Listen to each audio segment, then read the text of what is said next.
meu nome a Camila Andred, tenho 33 anos. E amanhã mq minha irmã. Me chamo de ladra, diante de toda a minha família. Como o dia mq iríamos, cumpria. O último deseo do nosso avô. Em vez disso, terminou com tabelião, segurando documento que ninguém sabia que existia. Quando minha irmã apontou para mim, dentro do cartório. Belo horizonte, suave acu, pelo salão. Como se ela tivesse esperado, por aquel momento, a vida inteira. Foi ela quem roubou a fortuna do vovô. Não merece receber centavo. Ninguém disse uma palavra. Meus tios deviaram olhar. Alguns primos pagaram a celular discretamente. Como se estivessem prestes a assistir ao fim de escândalo anunciado. Perinachi silêncio. Now pork concordacy cum, aquelas acusax. Mas pork sabia de uma coisa, que minha irmã ainda desconhecia. Sobre a mesa do tabelião, havia envelope antigo. Lacrado havia muitos anos, como a caligrafia inconfundível do meu avô. Quando o tabelião colocou a mão sobre aquel envelope, percebi algo mudar. No rosto da minha irmã. Pela primeira vez naquela manhã, ela deixou de parecer confiante. Seus olhos ficaram presos, e aquilo desera de desgastado pelo tempo. Ela se chorou para o advogado. Esse documento não deveria existir. E eu vi. E naquele instante, compreendi que aquina despierta nunca. Tinha sido apenas sobre dinheiro. Era sobre segredo que meu avô havia escondido durante anos. E sobre algum que acreditava ter conseguido apagar lo para sempre. Mas antes de contar o que havia dentro daquele envelope por que minha irmã ficou completamente sem reco ele foi aberto. Deixe-me voltar alguns meses. Naquela época, eu passava quase todos os dias na pequena fazenda do meu avô, nas arredores de Ouro Preto, a Minas Gerais. Depois que minha avó faleceu, ele nunca mais foi o mesmo. As pernas já não tinham força.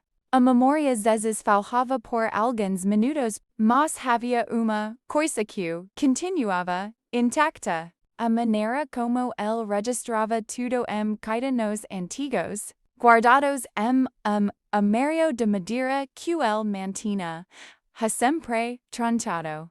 Minha irmã, Helena, quase nunca aparecia. Dizia que estava ocupada administrando sua empresa São Paulo. Ainda assim, sempre telefonava para perguntar sobre documentos, escrituras e investimentos. Na pouca, acha que faz preocupado com o nosso avô, hoje se que aquelas perguntas tinham outro motivo. E eu mal podia imaginar que cada resposta que eu dava estava me levando, sem perceber, ao mir pesadelo da minha vida, depois daquele dia no cartório. Não consegui tirar da cabeça a frase que ouvi minha irmã sussurrar. Esse documento não deveria existir.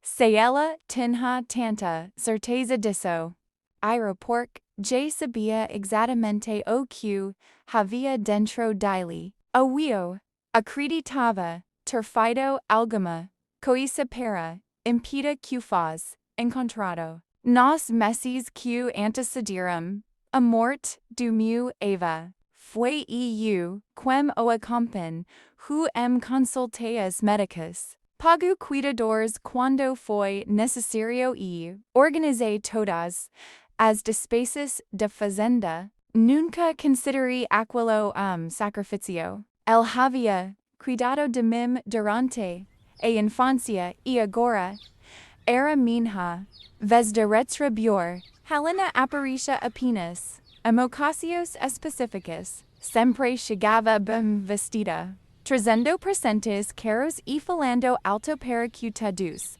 percebam sua presença. Mas, curiosamente, nunca permanecia tempo suficiente para ajudar o que realmente despertava seu interesse eram os papéis que meu avô guardava. Certa tarde, encontrei Helena sozinha no escritório dele. As gavetas estavam abertas e vários documentos estavam espalhados sobre a mesa. Quando perguntei o que ela fazia ali, respondeu sem sequer olhar para mim. Estou tentando colocar ordem nessa bagunça. O vovô já não lembra em guarda as coisas. Meu avô ouviu aquela frase do corredor entrou. Imediatamente, apesar de diet suaves continuava firme. Eu sei exatamente onde está cada documento desta casta. O silêncio que se seguiu foi desconfortável.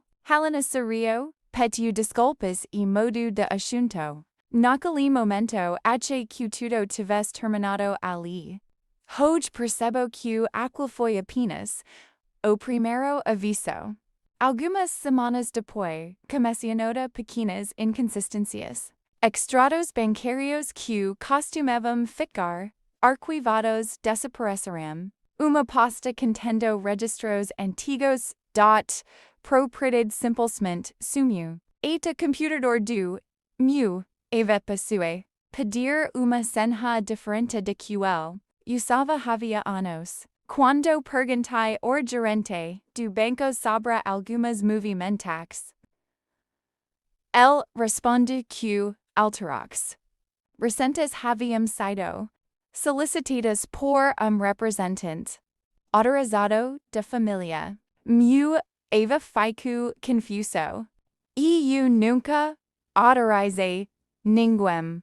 Foi a primeira vez que senti freio na barriga. Mesmo assim, preferia acreditar que tudo não passava de mal-entendido.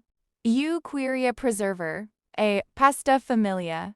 Não imaginava que alguém já estivesse preparando uma história inteira para transformar essa paz na minha arma contra mim. Dias depois do funeral, Helena convocou todos os parentes para uma reunião urgente. Na frente de todos, anunciou que havia fortes indícios de que parte do patrimônio do Nosso Avô tinha desaparecido.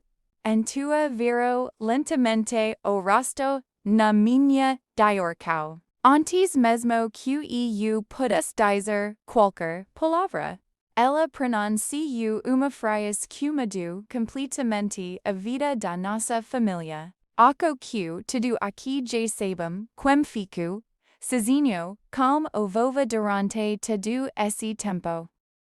O ambiente ficou passado no mesmo instante. Ninguém respondeu à acusação de Helena, mas também ninguém a contestou. Basto aquela frase para que tudo começasse a olhar para mim de jeito diferente. Era como se nos cuidando do nosso avô tivessem desaparecido em poucos segundos. 2 dias depois, recebi uma notificação judicial. Helena havia entrado com pedido para suspender a partir da herança, alegando que eu tinha manipulado Nosso Avô nos últimos meses de vida e escondido parte do patrimônio da família. A notícia se espalhou rapidamente. Jornal local publicou uma matéria dizendo que existiam suspeitas de fraude na sucessão de família. Andrade. Meu nome aparecia logo abaixo do título. Passei a receber mensagens de pessoas que não falavam comigo havia anos.